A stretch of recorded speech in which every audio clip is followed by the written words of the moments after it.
사람은 살아가면서 다양한 얼굴을 가집니다. 사회에서는 예의 바르고 세련된 모습을 보이지만 어떤 순간이 오면 진짜 본성이 드러나기 마련이죠. 그 순간은 사소해 보이지만 가면 뒤에 숨겨진 진짜 모습을 엿볼 수 있는 결정적인 순간입니다.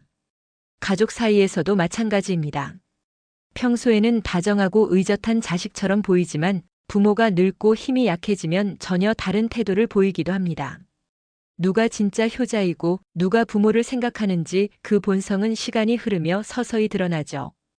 오늘은 그런 이야기를 들려드리려 합니다.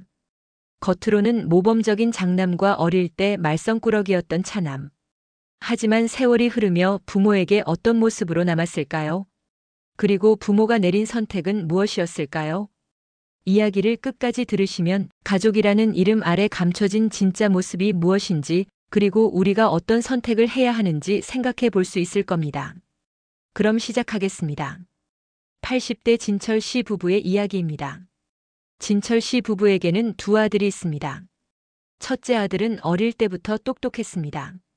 서울대를 졸업하고 삼성전자에 입사했으니 부모 입장에서는 더할 나위 없이 자랑스러웠죠. 어딜 가든 우리 큰아들은 서울대 나와서 삼성 다닌다. 며 어깨를 으쓱였던 부부였습니다. 하지만 나이가 들고 결혼을 하게 되자 상황이 조금씩 달라졌습니다. 대학 시절까지만 해도 부모님께 자주 연락하고 안부를 묻던 아들이었는데 취직 후부터는 점점 연락이 줄어들었습니다. 결혼하고 나서는 더욱 심해졌죠. 결혼 초반엔 그래도 명절엔 얼굴을 비췄는데 어느새 출장 핑계를 대고 오지 않기 시작하더니 이제는 전화 한 통도 없습니다. 큰 며느리와 손자들도 오지 않습니다. 예전에는 그래도 부모님이 아프시면 병원에 같이 가주던 아들이었는데 이제는 바빠서 시간이 안 된다 는 말만 되풀이할 뿐이었습니다. 부모가 용건이 있어 먼저 전화하면 바쁘다며 대충 끊어버리기 일쑤였죠. 반면 둘째 아들은 어릴 때부터 부모 속을 많이 썩였습니다. 중고등학교 시절엔 공부보다는 친구들과 어울리기 좋아했고 학교에서 사고도 몇 번 쳤습니다. 어머니가 학교에 불려간 적도 많았죠. 하지만 그 아이가 성장하면서 부모의 기대를 뛰어넘었습니다. 비록 좋은 대학을 나오진 않았지만 사회에 나와 성실하게 사업을 일궜습니다. 작은 가게부터 시작해 지금은 꽤 큰 사업체를 운영하고 있습니다. 그 과정에서 부모의 지원을 받은 적도 있었지만 그는 그것을 보답할 줄 알았습니다. 코로나 때 부모님께 1억을 빌렸지만 몇 년 만에 이자까지 보태서 깨끗이 갚았죠. 무엇보다 그는 부모를 챙길 줄 아는 사람이었습니다. 차로 2시간이 넘는 거리에서도 한 달에 2번씩은 꼭 가족을 데리고 부모를 찾아왔습니다. 아이들도 할머니, 할아버지를 보면 반가워하며 안기고 며느리도 음식이며 생필품을 이것저것 챙겨왔습니다. 차남은 매일 아침 안부 전화를 걸어 아버지, 어머니 별일 없으세요? 라고 물었습니다. 처음엔 별거 아닌 것 같던 이 전화가 부모에겐 점점 더 큰 의미가 되어갔습니다. 그러던 어느 날 장남에게서 오랜만에 전화가 왔습니다. 그런데 그 내용이 문제였습니다. 아버지, 저 이제 정년이 얼마 안 남아서 사업을 좀 해보려고 합니다. 그래서 제 상속분에서 미리 3억만 주시면 좋겠습니다. 진철 씨 부부는 순간 할 말을 잃었습니다. 아들이 직접 찾아온 것도 아니고 전화로 뜬금없이 돈을 요구한 것이었습니다. 게다가 제 상속분에서 미리라니요. 부모가 아직 살아있는데 상속을 운운하는 것이 석연치 않았습니다. 사실 진철 씨 부부는 코로나 때 차남이 어려움을 겪자 1억 원을 빌려준 적이 있었습니다. 하지만 차남은 몇 년 만에 이자까지 보태서 깨끗이 갚았습니다. 그때도 차남은 빌려달라고 할 때 죄송하다며 고개를 숙였고 갚을 때도 감사하다고 연신 인사를 했습니다. 하지만 장남은 전혀 다른 태도를 보였습니다. 돈을 빌려달라는 것도 아니었습니다. 당연히 받아야 할 돈을 미리 달라는 식이었죠. 부부는 고민에 빠졌습니다.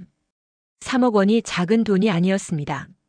노부부는 평생 아끼고 모아 노후 자금을 만들어둔 것이었지만 이 돈이 줄어들면 자신들의 노후가 불안해질 수밖에 없습니다. 당신은 어떻게 생각해? 아내가 남편에게 물었습니다. 우리도 이제 늙었어? 돈을 손에 쥐고 있어야지. 이젠 병원비가 언제든 들어갈지 모르잖아. 나도 그게 걱정이야. 그런데 거절하면 큰애가 서운해할까 봐. 서운해할 게 뭐 있어? 그동안 우리한테 한 게 뭐 있다고? 명절에 오기나 해? 전화라도 해? 손주 얼굴을 언제 봤는지도 기억이 안 나? 근데 돈 달라는 말은 이렇게 쉽게 하네? 부부는 결국 결정을 내렸습니다.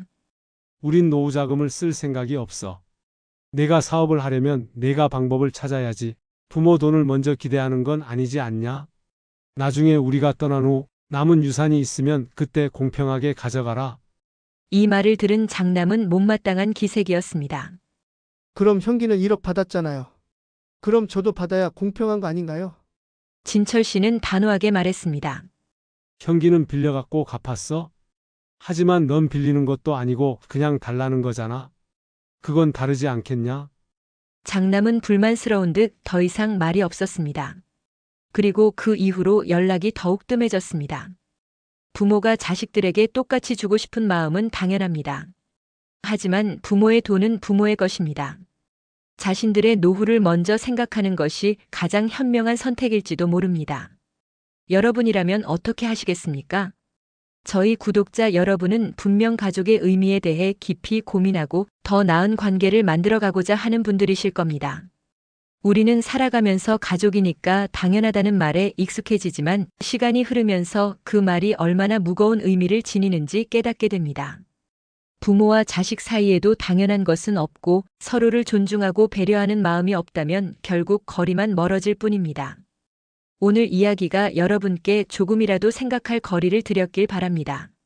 소중한 가족과의 관계를 돌아보고 지금 곁에 있는 사람들과 더욱 따뜻한 인연을 만들어 가시길 바랍니다. 오늘 영상이 도움이 되셨다면 구독과 좋아요, 알림 설정도 부탁드립니다. 앞으로도 여러분의 인생에 의미 있는 이야기로 다시 찾아뵙겠습니다.